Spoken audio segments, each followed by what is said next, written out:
अस्सलाम वालेकुम traders. Weekly forex market technical analysis के साथ मैं हूं आपका दोस्त, आपका भाई, आपका कोच सैयद रियाज हुसैन। डॉलर इंडेक्स से हमेशा की तरह स्टार्ट करते हैं। लास्ट वीक जो मैंने एनालिसिस किया था, मैंने ये दो लाइंस लगाकर आपको दी थी। एक लाइन मैंने लगाई थी 97.986 पे और एक लाइन मैंने लगाई थी 96.494 पे। मैंने ये अर्ज़ किया था कि जब तक प्राइस इस लाइन से ऊपर, इससे ऊपर जब तक कोई वीकली कैंडल क्लोज नहीं होगी तब तक डॉलर इंडेक्स बुलिश नहीं होगा, और इस लाइन से नीचे जब तक वीकली कैंडल क्लोज नहीं होगी तो डॉलर इंडेक्स बेरिश नहीं होगा। और मैंने ये अर्ज़ किया था कि साथ ही साथ इस कैंडल को देखते हुए मैं बुलिश रहना पसंद करूंगा। देखें, अगर इस जगह पर सेलर्स का प्रेशर होता तो इस स्वीप के बाद इस कैंडल को डाउनवर्ड डायरेक्शन में कंटिन्यू करना चाहिए था। बट ये एक क्या कैंडल बन गई, एक डॉजी कैंडल बन गई। यानी बायर्स और सेलर्स का जो प्रेशर यहाँ पर दिखाई दे रहा है वो इक्वल दिखाई दे रहा है। अब ये जो इससे नेक्स्ट वीक की कैंडल है, it will be A decider candle of the direction. Actually अब नेक्स्ट वीक की कैंडल के चांसेस, बहुत ज़्यादा चांसेस उसके ऊपर जाने के ही हैं। बट वो अगर नीचे आ जाती है तो फिर फर्दर डॉलर इंडेक्स जो है वो डाउनवर्ड डायरेक्शन में कंटिन्यू कर जाएगा।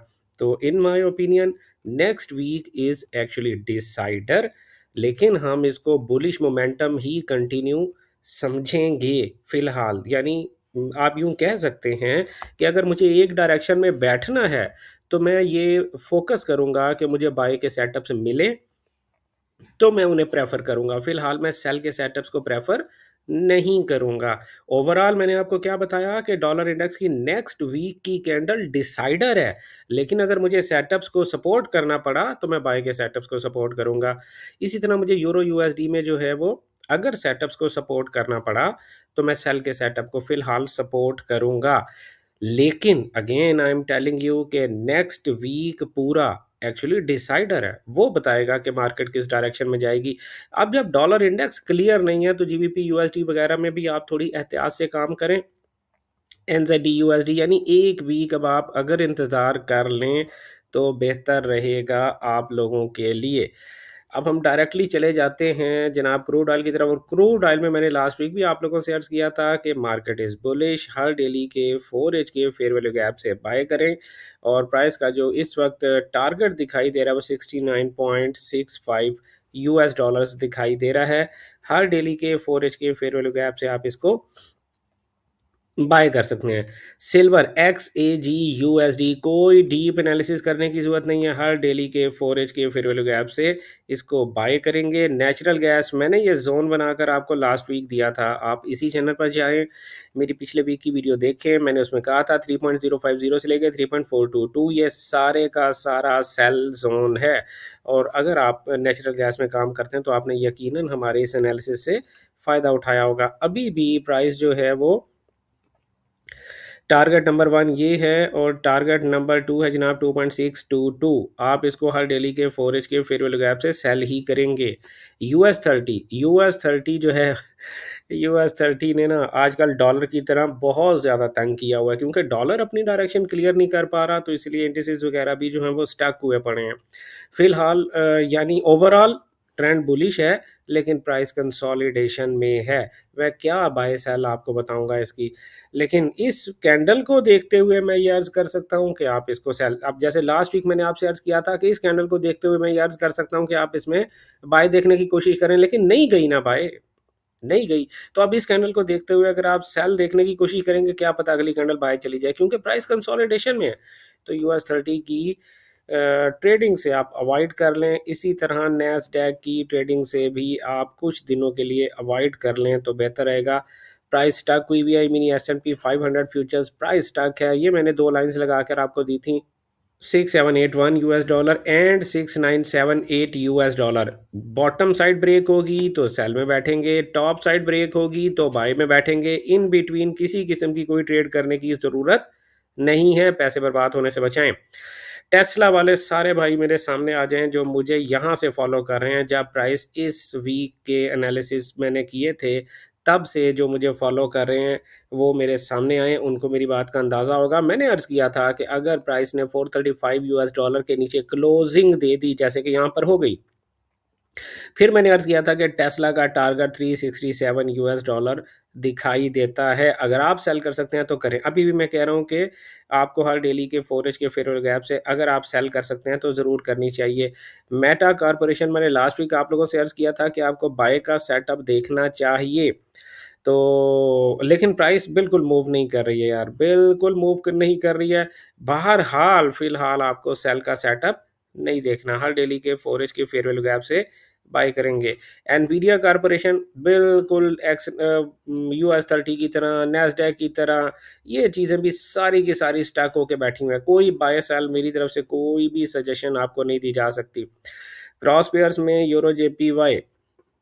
यूरो जेपीवाई ने बिल्कुल अजीबोगरीब काम किया और प्राइस ने स्ट्रक्चर ब्रेक करने के बावजूद जो है वो ज़बरदस्त बाइंग प्रेशर जो है दिखाया। हालांकि दो दो स्ट्रक्चर्स ब्रेक प्राइस ने किए, उसके बावजूद प्राइस बाइंग प्रेशर बना रही है। तो फिलहाल क्या करेंगे? इस बड़ी सी कैंडल को देखने के बावजूद भी मैं फिलहाल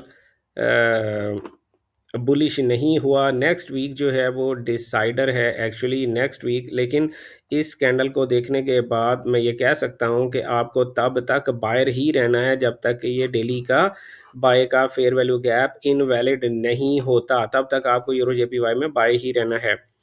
जीबीपी जेपीवाई जो है वो अपने वीकली फेयर वैल्यू गैप को टेस्ट कर रहा है। यूरो जेपीवाई से बहुत अच्छा प्राइस एक्शन है जीबीपी जेपीवाई का। तो जीबीपी जेपीवाई जो है इसमें आप सेल ही देखेंगे, हर डेली के 4 एच के फेयर वैल्यू गैप से सेल देखें। बाकी सीएचएफ जेपीवाई और बैंक निफ्टी और निफ्टी 50 को एनालिसिस करने से पहले मैं चला जाता हूँ गोल्ड की तरफ। और गोल्ड मैंने लास्ट वीक जो एनालिसिस स्टार्ट किया था, मैंने आप लोगों से अर्ज किया था प्राइस का पहला टारगेट है 5119।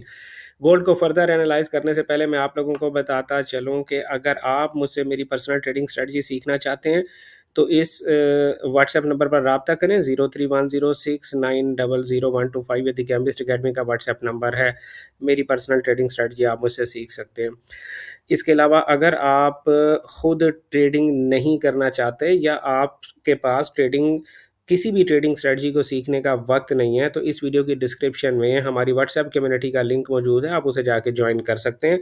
मैं वहाँ पर बिल्कुल फ्री में गोल्ड के ट्रेडिंग सेटअप्स डेली बेसिस पे शेयर किया करता हूँ। तो भाई गोल्ड का जो इस वक्त टारगेट है वो है 5598 all time high and no doubt about that. अगर मैं गोल्ड को देखूं 50%, अगर गोल्ड जो है वो 5292 से रिजेक्ट ना हुआ तो फिर गोल्ड जो है वो ऑल टाइम हाई पे चला जाएगा। बहरहाल इस वक्त मेरे पास तो गोल्ड को सेल में भेजने की कोई रीज़न मुझे दिखाई नहीं दे रही है। आपको हर डेली के 4 एज के फेयर वैल्यू गैप से बाई ही देखना है। प्राइस अब अगर नीचे आती है तो इसे ज़्यादा से ज़्यादा 5249 तक के लिए नीचे आना चाहिए और फिर यहाँ से आप इसकी बाय देखेंगे।